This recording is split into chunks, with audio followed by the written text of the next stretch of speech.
இன்றைக்கி ரொம்ப டேஸ்டியான காரசாரமான கீ ப்ரான் தொக்கு எப்படி செய்யறதுன்னு தான் இந்த வீடியோவில் நான் உங்களுக்கு ஷேர் பண்ண போகிறேன். இது ஒயிட் ரைஸ், சப்பாத்தி, தோசை, நீர் தோசைக்கெல்லாம் வேறு லெவல் காம்பினேஷனுங்க. இதை சாப்பிட்டுட்டு ஒரு குட்டி தூக்கம் போட்டிங்கன்னா உங்கள் சண்டே பர்ஃபெக்டாக இருக்கும். நான் சொல்கிற மாதிரி அப்படியே ட்ரை பண்ணி பாருங்கள். 1/2 kg ப்ரான் க்ளீன் பண்ணதுக்கப்புறமா ஒரு 350 to 400 grams தான் இருக்கும். அதில் உப்பு, மஞ்சள் தூள், லெமன் ஜூஸ் போட்டு மேரினேட் பண்ணி தனியாக எடுத்து வச்சுருங்க. சீட் ரிமூவ் பண்ண காஷ்மீரி சில்லி ஒரு 10 to 12, அது கூட ஒரு 5-6 முந்திரி சேர்த்து சுடு தண்ணி விட்டு ஒரு 10 நிமிஷம் ஊற வச்சுருங்க.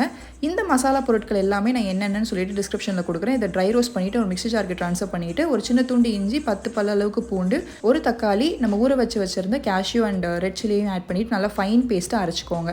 ஒரு கடாயில் 3 டேபிள் ஸ்பூன் நெய் ஆட் பண்ணிவிட்டு நம்ம அரைச்ச பேஸ்ட்டையும் இது கூட சேர்த்துட்டு நல்லா மிக்ஸ் பண்ணி விடுங்க. கலர் சேஞ்ச் ஆகி நல்லா பச்சை வாசனெலாம் போய் வந்ததுக்கப்புறமா கொஞ்சமாக கருவேப்பிலை ஆட் பண்ணிவிட்டு நம்ம மேரினேட் பண்ணி வச்சிருந்த ப்ரானையும் இது கூட சேர்த்துட்டு நல்லா மிக்ஸ் பண்ணி விடுங்க. மசாலா, ப்ரான் எல்லாமே ஒன்று சேர்ந்து குக் ஆகிறதுக்கு ஒரு 7 minutes ஆகும். அதுக்கப்புறம் கேஸ் ஆஃப் பண்ணிட்டு சூடாக சர்வ் பண்ணுங்கள்.